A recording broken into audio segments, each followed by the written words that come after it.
Asep. Eh, Kadin itu apa sih sebetulnya gitu? Ada nama Kadin, nomor dagang gitu. Tapi apa sih makna dari Kadin tersendiri itu, Bang? Itu kan untuk dipahami oleh masyarakat umum yang sederhana, dan fungsi Kadin itu apa sih gitu? Dan terus korelasinya apa dengan UMKM yang kita sedang bangun saat ini? Bagaimana? Baik, bismillahirrahmanirrahim. Assalamualaikum warahmatullahi wabarakatuh. Salam sejahtera buat semuanya. Mudah-mudahan hari ini alhamdulillah kita masih diberikan sehat, diberikan rezeki yang banyak. Rezeki tidak diukur hanya dari uang saja, kira-kira begitu. Kalau seorang mengukur rezeki dari uang, maka sebesar apapun rezekinya insya Allah tidak akan pernah cukup. Tapi kalau rezeki dihitung bukan dari uang, sedikit apapun hasilnya insya Allah akan cukup. Itu aja kira-kira. Sebelum saya menjawab pertanyaan mengenai Kadin, saya sedikit perkenalkan dulu. Kalau ini Kang Asep, Kutisna dipanggil Asoy, ini Asep Mariadi dipanggil Kang Asmar. Karena saking kulo bating ngaran Asep, nya saking kulo bating ieu pun Asep pun ibu ngagorok atau apa di pasar pasti aya dua opat nu ngalir. Sa pasar yang kabeh kan? pasti mau aya hiji Asep mah, pasti aya mun saeutik ge tilu lah Asep. Kira-kira gitu ya. Dan untung itu Acep. Nah itu Asep. Itu Asep. Oh, deket jauh lah. Karena sing cirining orang Sunda Asep ya Asep. Ya sebelum saya jawab itu, saya sama seperti Kang Haji tadi, saya cerita latar belakang dulu. Hampir sama. Latar belakang saya sekolah tidak tinggi. Sekolahnya saya STM, Sekolah Teknik Menengah. Ambil jurusan Elektronika Komunikasi. Kenapa mengambil itu dulu setelah SMP? Harapannya bisa main TV. Udah lama tukang TV teh asa jadi jelema lah kira-kira begitu ya. Bisa main TV menang duit kira-kira begitu. Itu kata orang tua sehingga masuklah STM. Setelah lulus STM ternyata saya cari di lingkungan tidak ada tukang TV, tukang jualan TV, tukang memainkan TV anu beunghar. Tukang servis TV mah kitu we hirupna teh. Awah hiji hukum nu beunghar teh. Pak Gobel benar tukang TV teh. Kayaknya kira-kiranya.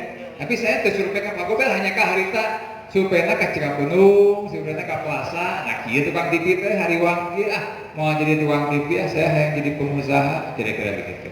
Jalanlah sebelum berusaha dari semua organisasi yang ada, baik itu dari Wakti, ada HIPNI, ada yang lain-lain, semua ikutnya di Kadin semua. Tugas Kadin adalah membina mereka asosiasi itu dan membina semua bidang-bidang usaha dari mulai mikro, kecil, menengah sampai usaha besar. Jadi semua dibina oleh Kadin. Kira-kira itulah fungsi daripada Kadin. Nah itu yang sedikit tentang Kadin kan. Cuma saya sedikit lagi ini mengenai kids-nya aja. Tipsnya mengenai bagaimana pandemi ini ya, bisa bertahan. Karena kalau cerita menderita orang Indonesia di belalang spesialis jagoan menderita diurang 50 tahun, belalanya kayak menderita 70 tahun, menderita biasa. Jadi sudah makanan sehari hari kita cerita sengsara, kita cerita menderita, itu biasa itu biarkan saja berlalu. Anjing menggonggong apabila biarkan saja hidup apa ada jalan ya. Satu pertama untuk UMKM adalah bagaimana caranya supaya bisa bertahan di pandemi ini. Satu mulai berpikir ke berpindah produk, kalau saya arahnya ya, berpindah produk apa yang dipakai hari ini, kira-kira itu. Yang paling ramai hari ini. Sarang burung pasti rame, jelma bencing di mah, pegawai nyoman ngukur, gede langsung, jagoan. Jadi harus bisa cari peluang ya. Jagoan lagi nikmatnya, sarang burung, perlengkapan ikan, kajian lo ini mah, Tapi jadi duit. Offset lagi deh, mau dimensi.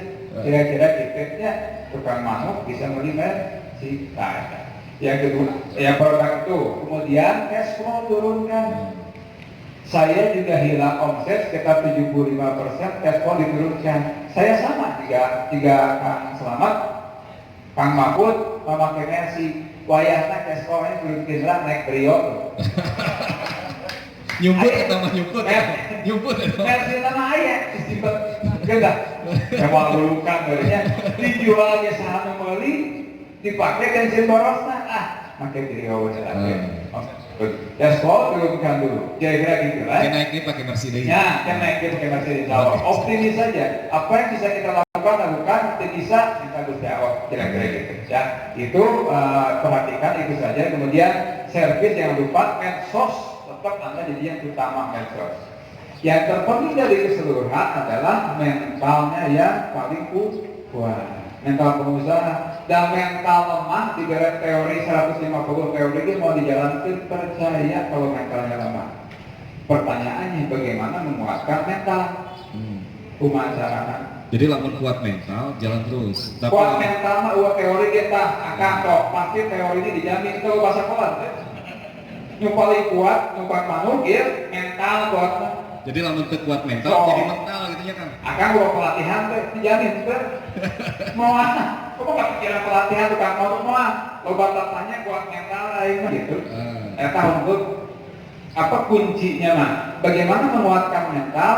Satu, itu ada di surat Al-Insyirah ayat 5 dan 6. Naon Pak?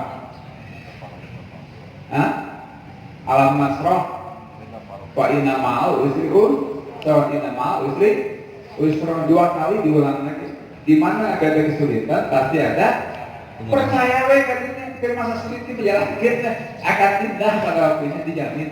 Tuhan akan menciptakan sebuah yang besar dengan satu perjuangan yang besar juga. Tidak ada dapatkan hasil yang besar dengan menang FC ya. Mau perjuangannya saya jangan pasti lebih akan. Dijamin jadi lawan kesok percaya. Jungkir balik jungkir di kampus Messi. Mau apa? Buka besar aja lancar. Halangan beraya 2 tahun kalau Messi. Mau dijamin rusak lah nih kita sok bohong deh. Iya, jawab. Yang berikutnya lagi apa pilihannya? Ada lagi. Jadi khotbah ya. Karena supaya percaya ya, di Quran pilihannya ada 2 lagi. Satu, kalau nggak bersabar. Satu, yang kedua adalah mengeluh. Pilih mana? Mending ngeluh, mending sabar. Sabar mata ya batasnya, iwati kuota.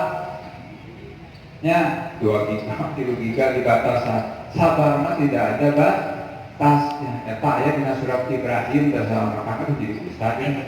Hampura dia salah kan ya kita lain ustadnya. Salah dia surat Ibrahim ayat 20 hiji itu salah mata eta aya. Ya. Silakan kamu pilih sabar atau pilih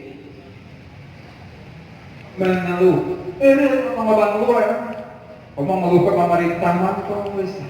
Pemerintah butuh orang ya. 3% naiknya 34% butuh orang kira-kira gitu. Yang berikutnya adalah Tuhan tidak akan pernah berikan cobaan di luar batas percaya ya.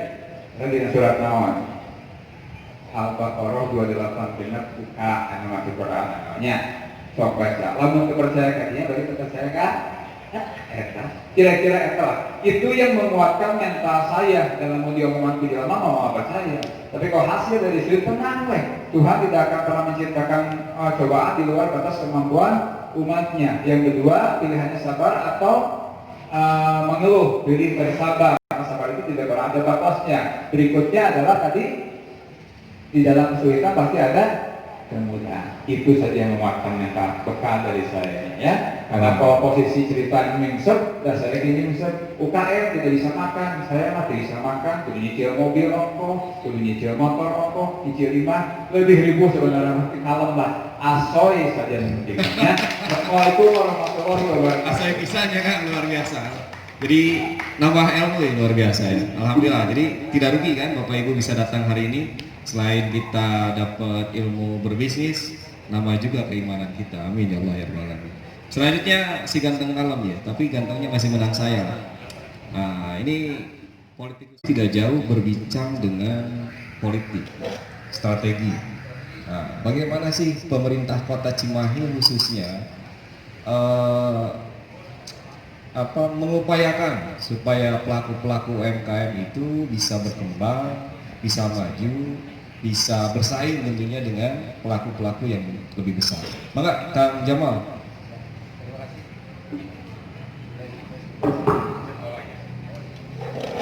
Ya, turun. Assalamualaikum warahmatullahi wabarakatuh. Yang utama kepada saya hadir di antara pelaku usaha ayah Kang Asep, ayah Kang Ebon, bangga luar biasa. Karena saya salah satu yang mengagumi pelaku usaha ini. Setelah kemudian saya mengamati berbagai hal. Pertama, saya coba ingin menjelaskan, nama saya adalah Cep Jamaluddin. Saya kebetulan di kantor ini sudah 2 periode. Malah periode pertama saya adalah di Komisi 2, komisi yang terkait dengan perekonomian dan keuangan. Dari situ saya belajar panjang dan mengetahui bagaimana kondisi ekonomi di Cimahi dan bagaimana keuangan yang ada di Cimahi dan seperti apa pelaku usaha kecil menengah, mikro ataupun industri mikro. Sebelum jadi anggota dewan, saya adalah pekerja sosial juga aktivis. Dan kebetulan waktu jadi aktivis juga senangnya adalah ekonomi politik. Tapi lebih kepada pertarungan secara wacana dan ideologi antara ekonomi yang dibangun oleh kapitalisme dengan ekonomi yang dibangun oleh sosialisme. Nah, pertarungan ekonomi itu sebuah hal panjang secara teoritis, utopis. Malah saya bilangnya utopis.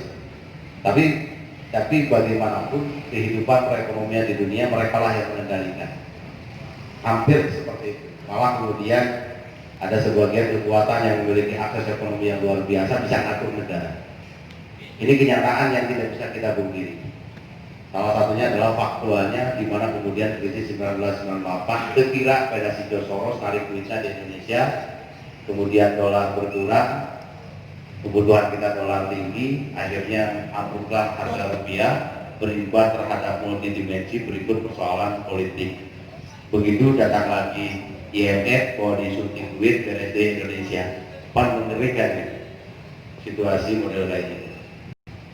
Saya lahir dari keluarga yang sangat-sangat sederhana, keluarga santri.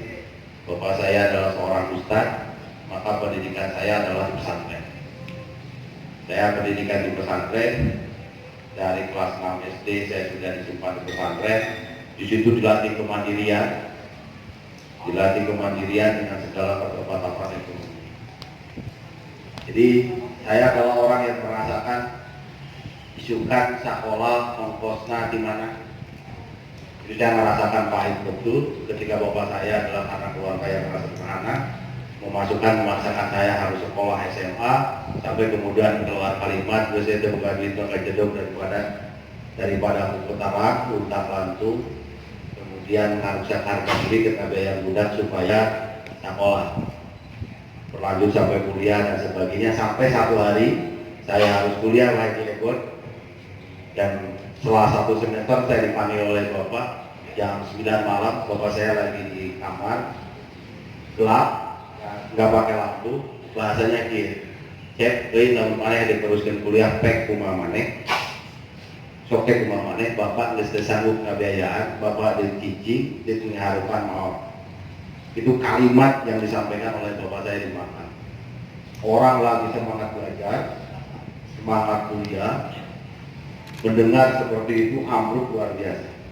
Seketika, saya seorang laki-laki dan saya menangis. Saya balik ke kamar, saya menangis. Tapi waktu itu ada kalimat dari bapak saya yang tidak pernah lupa dari bapak saya. Nawa yang dilakukan kumane, bapak di hamparan koridor dan doa bapak, pasti maneh bakal tumiba karena rezeki anu paling halus Allah. Kuliahlah waktu itu saya lagi kuliah di Unpad di Fakultas Peternakan, jurusan produksi ternak. Sampai pada semester tertentu saya sudah tidak kuat, tapi saya punya keinginan untuk kuliah. Akhirnya waktu itu saya memutuskan saya bergeser kuliah ke IAIN. Kenapa saya menggeserkan kuliah ke IAIN? Karena waktu itu saya dibebankan dengan biaya praktek. Biaya kuliahnya murah waktu itu masih 250.000, tapi biaya prakteknya 900.000 waktu itu tahun 1999. Terus saya berat melakukan beban itu. Akhirnya saya pindah ke UIN dengan biaya SPP per bulan hanya 225.000 dan saya ambil jurusan yang tidak ada biaya praktek. Siswa Islam Indonesia, ada beberapa senior saya waktu itu yang prihatin mungkin kepada diri saya. Kemudian saya diakseskan dengan penerbit karena kuliah. Beberapa penerbit waktu itu saya masih ingat dengan Elkis, sebuah lembaga penerbit ilmu sosial ilmu sosialnya lebih kepada ilmu sosial lebih kritis dibanding dengan penerbit-penerbit yang mainstream. Nah dari situ di waktu penerbit itu Pak Ebot ada ada bedah buku, suka ada bedah buku. Akhirnya saya diajak dikenalkan waktu itu dengan Mas Hemat, sekarang sudah menjadi petinggi di negara Republik Indonesia.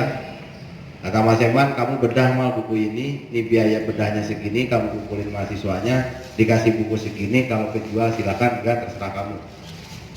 Karena saya aktivis nih Kang Asep, akhirnya saya bisa masuk semua kampus karena saya punya akses dengan mahasiswa. Tentu saya awali adalah di kampus UIN. Saya awali di kampus UIN, saya cari narasumbernya, saya ngobrol dengan ketua jurusan, dengan dekan, dengan beberapa rektorat, maka hampir semua yang tampil adalah profesor, dan alhamdulillah tidak dibayar semua, padahal narasumbernya ada Pak. Narasumbernya ada.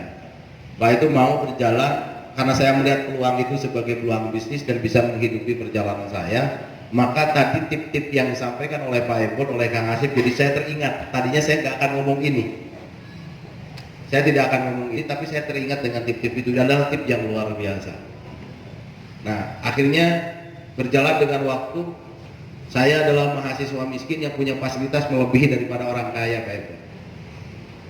Waktu itu saya bisa beli komputer, saya bisa beli motor, walaupun motornya adalah motor Vespa.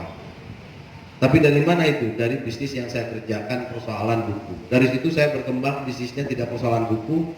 Akhirnya saya banyak diajak oleh lembaga-lembaga survei. Jelek-jelek ini saya pernah menjadi peneliti senior LSI, Lembaga Survei Indonesia.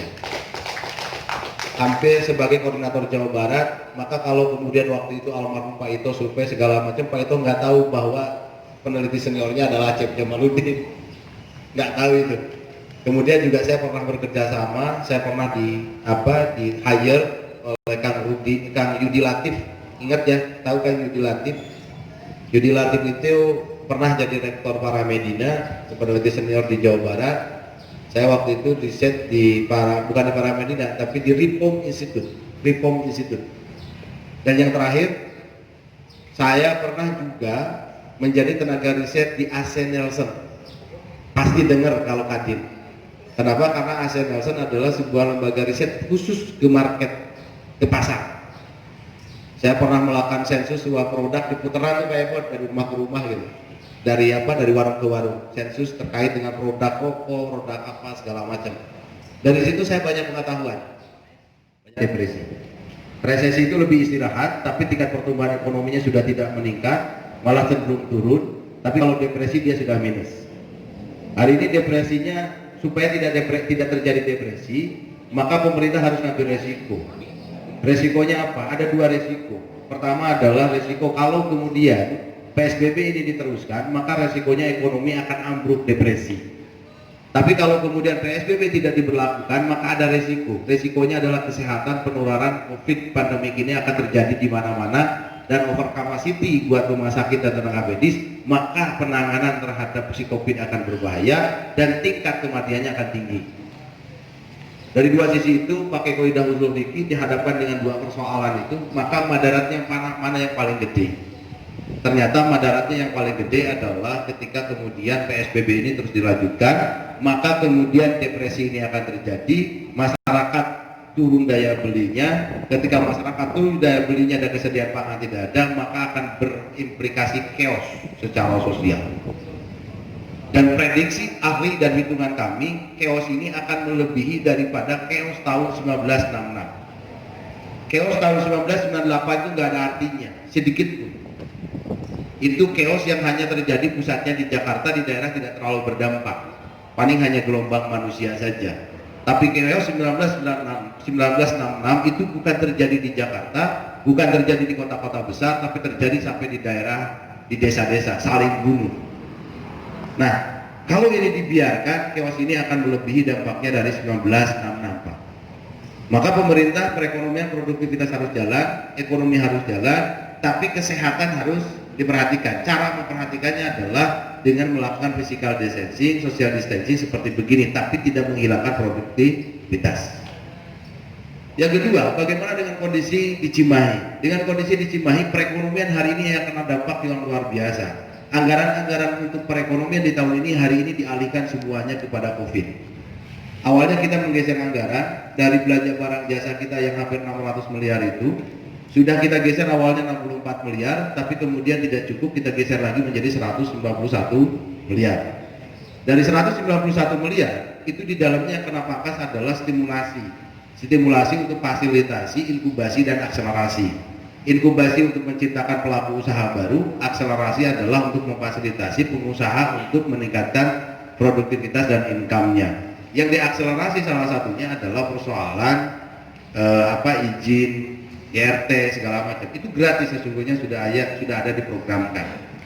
Nah, bagaimana kemudian teman-teman pelaku UMKM pada situasi ini? Satu-satunya adalah produktif tapi menjaga kesehatan. Sudah mengeluhnya selesai, tidak harus mengeluh lagi, tapi optimisme yang dibangun, insya Allah mudah-mudahan kita bisa melewati semua ini. Seperti tadi, karena dalam usul fikih, dalam sebuah kesulitan pasti ada kemudahan. Di depan kita ada kemudahan.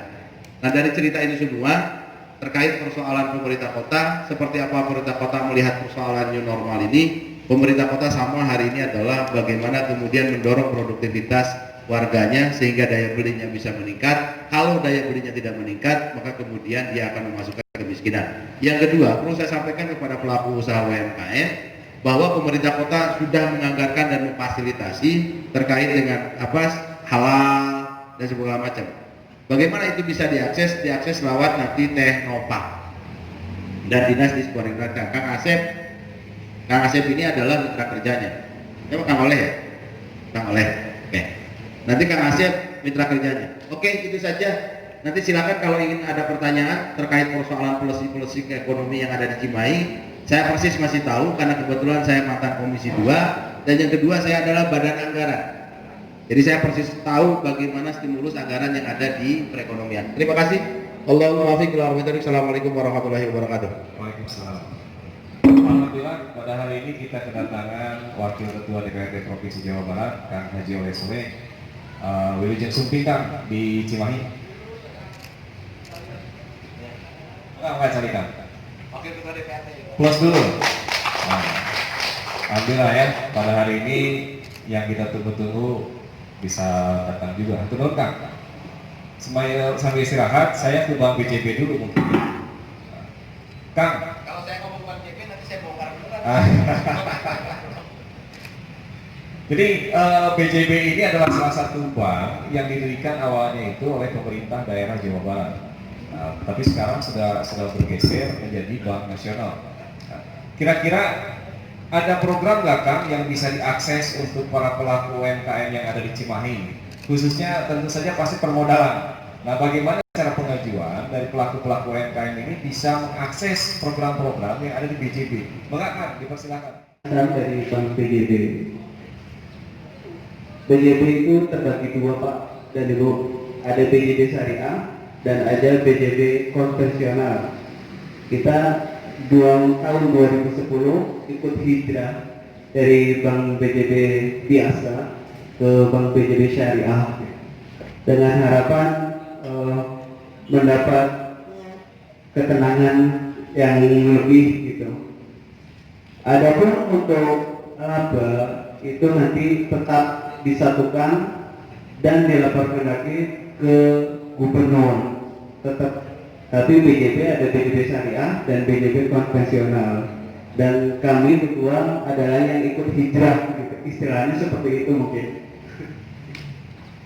Terus kira-kira kita karena waktu kita sudah hampir asal kan, mohon dipercepat saja. Kira-kira ada nggak program-program yang bisa diakses dari BJB Syariah ya Kang ya, BJB Syariah ini untuk bisa salah satunya pemberdayaan untuk para pelaku UMKM yang ada di Cimahi. Karena pasti Bapak Ibu semua kalau masalah duit pengen cepet ya, mau acara gitu.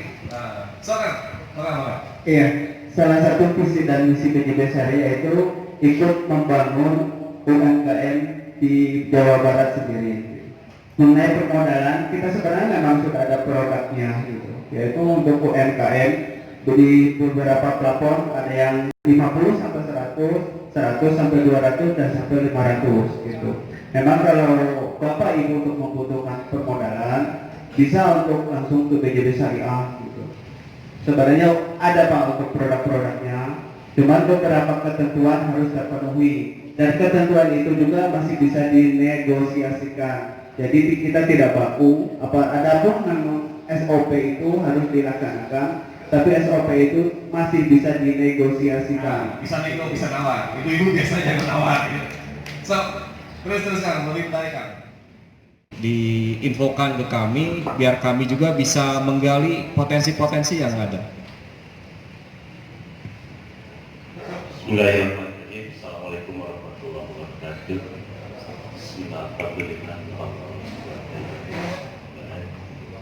Yang saya hormati para narasumber, moderator, para pelaku UMKM semuanya. Saya merasa bangga dan bahagia bisa bertemu langsung. Lengkap sekali ada dari banknya dan mengapresiasi terhadap dia yang telah menggagas komunikasi langsung mencari solusi-solusi alternatif keterpurukan ekonomi khususnya yang dialami oleh rakyat di masa pandemi maupun wabah.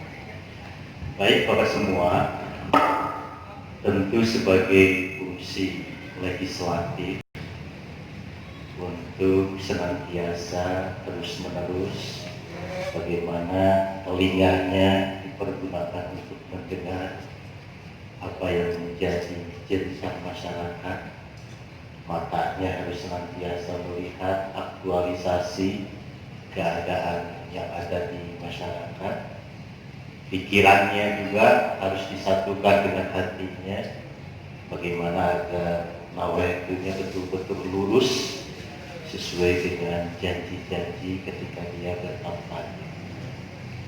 Khusus untuk saya secara pribadi dan ini juga kolektif-kolektial di DPRD Provinsi Jawa Barat, di mana Pemprov Jawa Barat ini bagian daripada kepanjangan kebijakan Presiden dan juga mengayomi ngagendong apa yang menjadi kebijakan-kebijakan kabupaten ataupun kota. Karena secara de facto kami tidak punya wilayah, kami tidak punya masyarakat secara langsung. Ketika datang ke Cimahi ada wali kotanya, ada DPRD-nya, ada APBD-nya. Datang ke Bandung juga sama, ada bupatinya, ada DPRD-nya, ada APBD. Nah, wilayah provinsi mana? Nggak ada. Nah, jadi sifat kami adalah di tengah-tengah sebagai kepanjangan tangan Presiden dan sebagai pengayom daripada bupati wali kota dalam rangka mensukseskan apa yang menjadi RPJM daripada kabupaten kota. Bapak semua, corona tidak diprediksi oleh semua, bahkan kita juga tidak tahu seperti ini.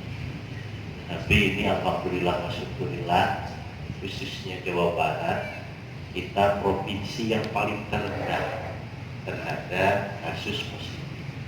Dan menurut media dan juga apresiasi dari Presiden bahwa Jawa Barat adalah provinsi yang terbaik dalam rangka menangani COVID-19 ini.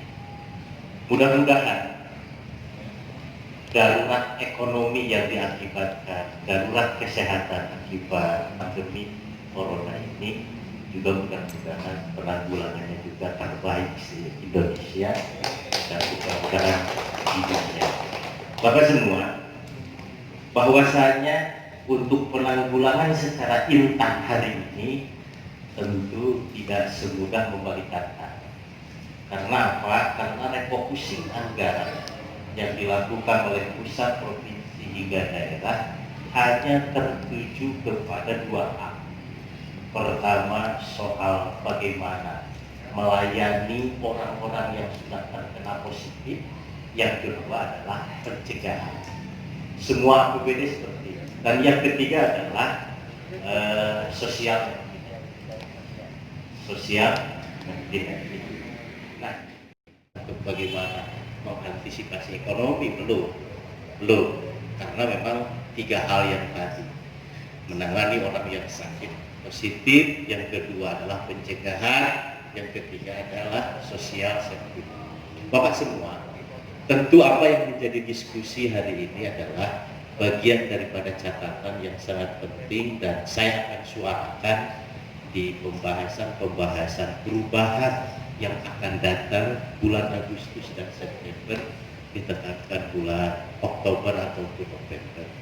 Nah, mudah-mudahan apa daripada resume di sini bisa kami sampaikan, dan mudah-mudahan APBD provinsi bisa mengalir minimal 10%-nya untuk UMKM Kota Cimahi. Tadi, Bapak semua, soal bagaimana penanggulangannya, soal biaya, soal modal, saya rasa semua juga sudah memahami, apalagi hari ini adalah zamannya teknologi, bahwasanya soal format, soal cara dagang, soal kemasan, semua sekarang tinggal searching di Google. Hari ini semua sudah terbuka lebar. Bandung juaranya se-Indonesia. Tetapi persoalannya ketika produksi ini banyak, tetapi produsennya tidak mau memakai, buat apa produksi juga? Akan menjadi kesulitan. Ketika pemakaian barang yang dihasilkan oleh UMKM tidak dipakai, sulit untuk dipasarkan, maka kredit juga akan sulit juga. Akhirnya ekonomi juga akan menjadi mata. Oleh sebab itu, saya secara pribadi atas nama pimpinan juga DPRD, mari kita tingkatkan rasa cinta. Rasa cinta kita memakai produk sendiri. Kalau orang Cimahi sudah semuanya mencintai produk orang Cimahi, rasa-rasanya gak perlu ekspor, gak perlu impor, gitu kan? Karena menutupi kebutuhan orang Cimahi pun itu cukup banyak sekali. Perlu menggunakan transportasi. Kalau dihitung dengan nyewa barang kan jauh lebih mahal kalau kita nyewa angkot, dan sehingga saya juga lebih mobil, Pak. Yang pada akhirnya itu butuh. Tapi sudah ada planning bahwa saya kredit itu saya benar mengumpulkan dari apa yang saya. Kebetulan saya usahanya catering pabrik, Pak, sudah 21 tahun. Saya juga konsultan teknik. Jadi bahwa kredit bagi saya itu modal pertama, karena saya butuh dana itu untuk mengembangkan usaha saya. Mungkin itu beda prinsip dengan Pak Haji tadi ya. Kalau Pak Haji tanpa kredit konstruktif, bukan kredit sebagai ya, jadi bisa jalan. Itu yang saya jalani. Jadi dengan kredit tidak bisa. Terus Pak Asad, atau saya? Pak Asmar, Oh, Asmar. kebetulan dia juga ketua saya. Kalau Pak Asmar di sini usahanya memang sudah gede, Pak, sudah sampai 200 M setahun, Pak, luar biasa. Jadi harus banyak belajar dari Pak Asmar. Mungkin Bapak bekerjanya dengan pemerintah juga ya, Pak ya, yang saya tahu. Nah, di sini saya sebagai UKM Cimahi selalu ada harapan bahwa saya itu bisa mendapatkan pekerjaan atau proyek-proyek yang ada di kota saya sendiri. Tapi yang jelasnya agak susah. Gitu. Ya mungkin Pak Asep mempunyai jalan itu yang ingin saya pelajari dari Pak Asep. Terus untuk yang dari BJB kan ini bentuknya syariah ya Pak. Apakah memang sudah syariah murni, musyarakah atau mudharabah? Karena yang saya tahu, saya juga pernah mungkin mempelajari, melihat aja, ingin utang misalnya Pak. Kadang bunganya syariah itu kenapa jauh lebih gede Pak? Dan kalau memang syariah murni, biasanya itu tidak menentukan presentasi kelebihannya. Misalnya berapa yang kita harus bayar, bunga yang harus ditentukan. Meskipun alasannya, ya saya lihat memang belum murni ya Pak ya, belum syariah murni yang jelas. Jadi bagaimana kalau memang benar-benar sudah bisa murni, insya Allah saya ingin Pak apalagi tanpa ajudan. Untuk Bapak, maaf banyak ya Pak, nggak apa-apa karena pembicaranya banyak.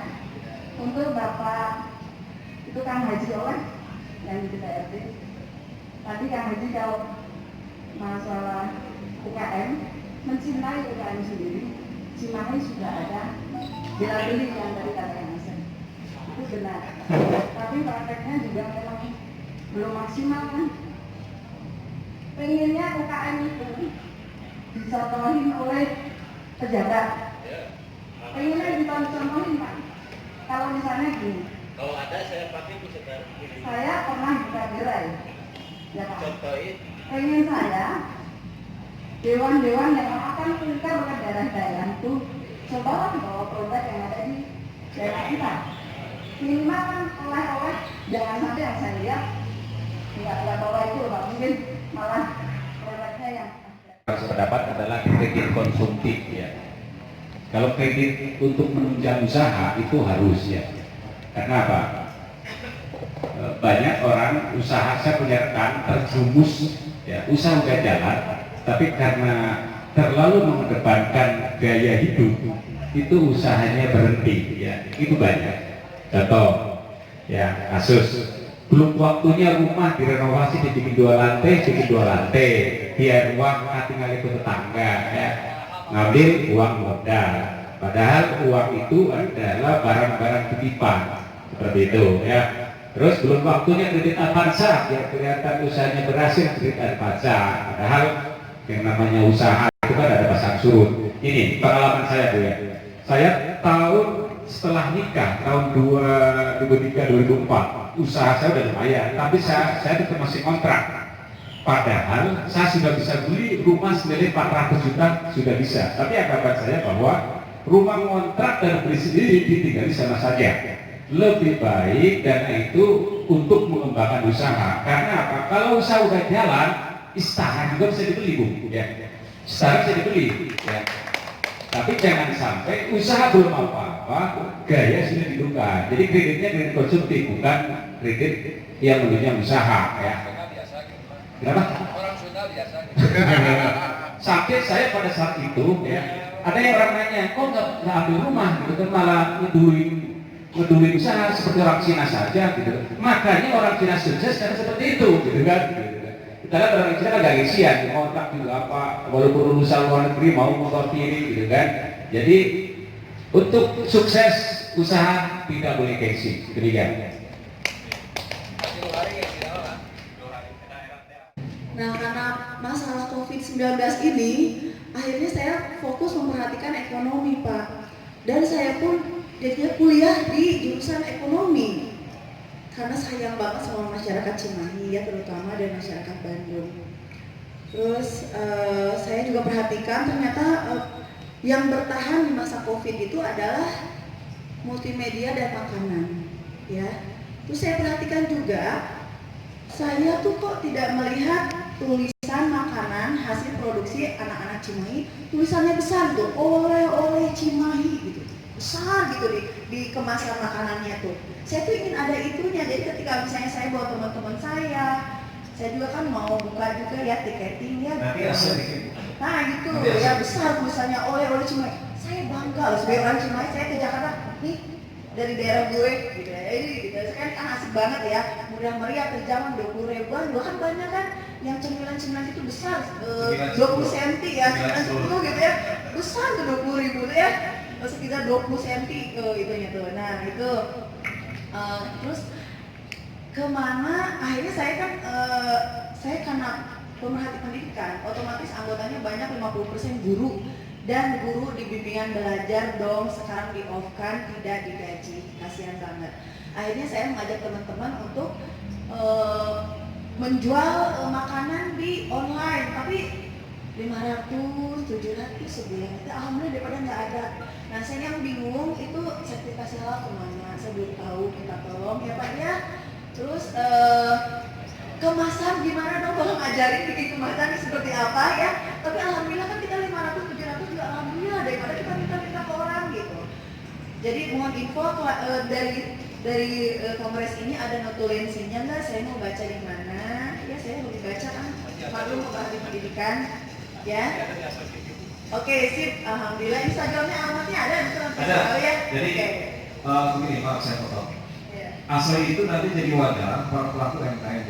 Nah, alhamdulillah pada hari ini, insya Allah tuan-tuannya semua, minggu depan kita mau launching hasil dari diskusi berkeliling dengan para pelaku UMKM. Orang jago jual UMKM, orang jago bikin produk, tapi belum jago marketing. Nah, itu dia. Nah, marketplace-nya belum ada, maka insya Allah doakan semua ASOI ini jadi marketplace-nya UMKM yang ada di Semahi Bapak Ibu. Supaya ada kebersinambungan, biar ketemu lagi, jadilah nanti komunitas.